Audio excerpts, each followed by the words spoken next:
But know this, that all the answers from science, culture, whatever, is not going to convert her. It's going to be the gospel. Always go to the gospel, the gospel, the gospel. How does a man... Let me give an example. There's a brother I know in the mountains of Peru. He was pagan Catholic, which is, as many of you know, in Latin America, it's a mixture of a paganism and a Catholicism. The whole village was. One day, a little man, unimpressive, came in there and shared a gospel message. Immediately, this man believed.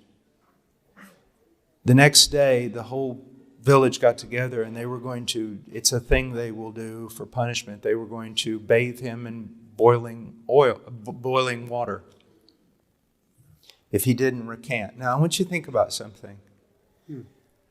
He hears a message that contradicts his entire tribe, his entire village of people. He hears it from a little unimpressive poor man who only stammeringly shares the gospel for 30 minutes. Yet in that moment, he comes to believe that Jesus is the Christ resurrected from the dead and that salvation is by faith.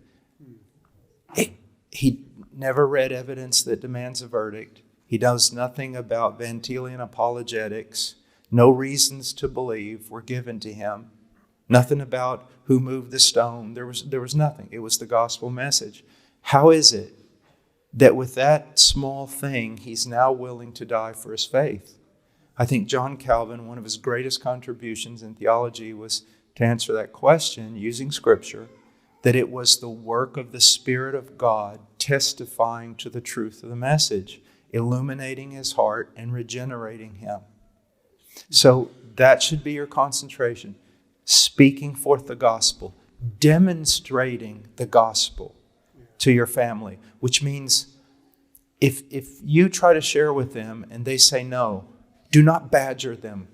Do not give them a reason to say, look what he's become, a fanatical person who just badgers us and judges us. No, seek to share the gospel with them. If they say we don't want to hear it, stop. And serve them and love them and bless them, not in a way in which you're trying to draw attention to yourself, but out of a sincere heart.